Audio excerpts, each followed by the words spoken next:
Welcome to চাকরি চাই channel. চাকরি চাই চ্যানেলকে তোমাকে স্বাগত। আজকে একটি গড়ের অঙ্কটি হচ্ছে 5 বছর পূর্বে এ এবং বি এর গড় বয়স 20 বছর ছিল। বর্তমানে এ, বি ও সি এর বয়সের গড় 30 বছর হলে 15 বছর পর সি এর বয়স কত হবে? এরকম আরও ভিডিও এবং ভিডিওর মাধ্যমে অঙ্ক সলিউশন পেতে চ্যানেলটিকে সাবস্ক্রাইব করবেন। ভিডিওটি ভালো লাগলে লাইক করবেন, কমেন্ট করবেন, শেয়ার করবেন। 5 বছর পূর্বে এ ও বি এর বয়সের সমষ্টি বলেছে কত ছিল? 5 বছর পূর্বে ছিল এ এবং বি এর গড় ছিল 20 বছর।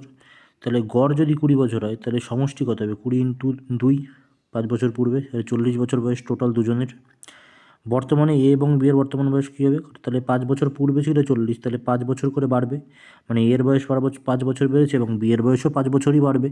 তাহলে 5 × 5 = 10 বছর বাড়বে, তাহলে 50 বছর হবে। বর্তমানে এ এবং বি এর বয়সের সমষ্টি কত হবে? 50 বছর। আর কোশ্চেনে বলেছে এ, বি এবং সি এর বয়সের গড় হচ্ছে 30 বছর বর্তমানের। তাহলে বর্তমানের এ, বি, সি এর বয়স মানে বয়সের সমষ্টি কত? তিনজনের বয়সের সমষ্টি। বর্তমানে এ, বি, সি এর বয়সের সমষ্টি তিনজনের কত হবে? 30 × 3 90 বছর। তাহলে বর্তমানে সি এর বয়স কত? এ প্লাস বি প্লাস সি এর সমষ্টি হচ্ছে 90 বছর, আর এ এবং বি এর বয়সের সমষ্টি হচ্ছে 50 বছর। মাইনাস করে দিলাম। 40 বছর হচ্ছে সি এর বর্তমান বয়স।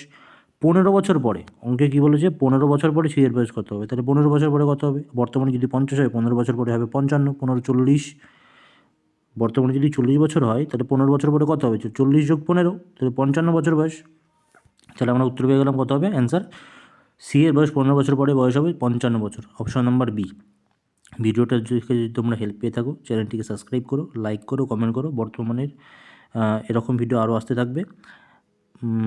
এরপরে WBP কেপির পরীক্ষা আছে। তোমরা এই চ্যানেল থেকে ভিডিওগুলো যদি তোমরা দেখে থাকো তাহলে অঙ্কগুলো কমন 100% পাবে।